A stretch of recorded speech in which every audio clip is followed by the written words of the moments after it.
नमस्कार दोस्तों, मैं निधि सिंह आप सभी का सनातन आराधना में स्वागत करती हूँ। महाशिवरात्रि की आप सभी को ढेरों शुभकामनाएं। जब काल स्वयं रुक जाए, जब दसों दिशाएं थर्राने लगे और जब विनाश भी एक दिव्य संगीत बन जाए और इस विनाश में भी एक दिव्य संगीत सुनाई दे, तो समझ लेना महादेव तांडव कर रहे हैं। लेकिन क्या आप जानते हैं कि रावण द्वारा रचित शिव तांडव स्तोत्र महज एक स्तुति नहीं है, बल्कि ब्रह्मांड की उत्पत्ति और विनाश का एक गुप्त कोड है। आज सनातन आराधना की इस विशेष अंक में हम जानेंगे, हम शिव के तांडव के उन परतों को खोलेंगे जिसे ना तो इतिहास ने ठीक से बताया और ना ही आधुनिक जीवन में पूरी तरह से इसे समझा गया। वीडियो के अंत तक बने रहिएगा, क्योंकि आज महादेव के प्रति जो आपकी दृष्टि है वो बिल्कुल ही बदलने वाली है। अगर आप चैनल पे पहली बार आए हैं तो सब्सक्राइब कर लीजिएगा, वीडियो अच्छा लगेगा तो लाइक कीजिएगा और बाकी लोगों तक भी वीडियो को जरूर पहुंचाइएगा। ये मेरी तहे दिल से आप सबसे गुजारिश है, सनातन आराधना को हर घर तक पहुंचाइए। तो कहानी शुरू होती है त्रेता युग से। लंकाधिपति जो रावण है वो चारों वेदों का ज्ञाता था। अपनी शक्ति के मद में इतना अंधा हो चुका था कि उसने साक्षात महादेव के विश्राम स्थल कैलाश पर्वत को ही अपनी भुजाओं पर उठा लिया। वह महादेव को लंका ले जाना चाहता था। तभी महादेव ने जो शांत मुद्रा में बैठे थे, अपने पैर के अंगूठे से पर्वत को हल्का सा दबाया। रावण का हाथ पर्वत के नीचे कुचल गया। उसकी चीख से तीनों लोग कांप उठे। अपनी भूल और असहनीय पीड़ा में रावण ने वहीं बैठकर महादेव की स्तुति करना शुरू कर दिया। उसके मुख से जो शब्द निकला उसमें छंद था, लय थी और एक ऐसी आग थी जिसने महादेव को भी विवश कर दिया नृत्य करने के लिए। यही वह क्षण था जब शिव तांडव स्तोत्र का जन्म हुआ। स्तोत्र की जो पहली पंक्ति है, जटाटवी गलज्ज्वल प्रवाह पावितस्थले, इसका अर्थ क्या है? इसका अर्थ है महादेव की घनी जटाएं एक वन अटवी की तरह है, जिससे गंगा की धारा प्रवाहित होकर उनके कंठ को पवित्र करती है।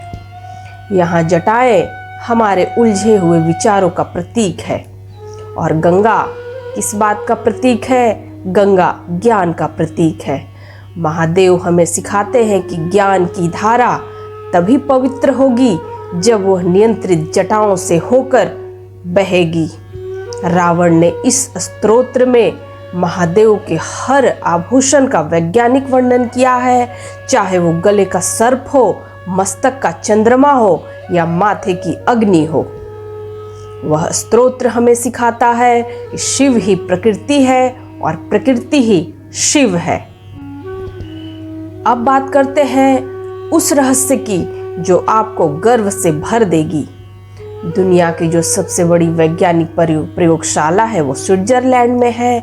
वहाँ नटराज की मूर्ति क्यों है?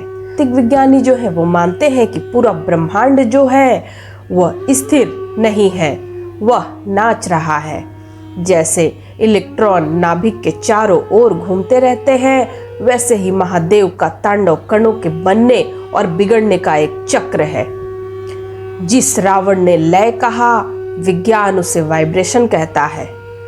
जिस तांडव स्तोत्र की फ्रीक्वेंसी हमारे डीएनए तक को हिलाकर रखने की शक्ति रखती है, जब आप इसे सुनते हैं तो आपके भीतर का जो कॉस्मिक डांस है वो संतुलित होने लगता है। सनातन आराधना के प्रिय दर्शकों, शिव तांडव स्तोत्र केवल सुनने का नहीं, अनुभव करने के लिए है। अगर आप जीवन में संघर्ष कर रहे हैं, शत्रुओं से घिरे हुए हैं और मानसिक अशांति हमेशा रहती है, तो इस स्तोत्र का पाठ करने मात्र से ही आपके भीतर एक अजेय आत्मविश्वास पैदा होने लगता है। यह आपको सिखाता है कि विध्वंस बुरा नहीं है, बल्कि नया सृजन भी इसके बाद जरूर होता है। तो इसलिए जब आप पुरानी बुराइयों को छोड़ते हैं तभी आपके अंदर नए विचार, नई अच्छाई आपके अंदर प्रवेश कर पाती है।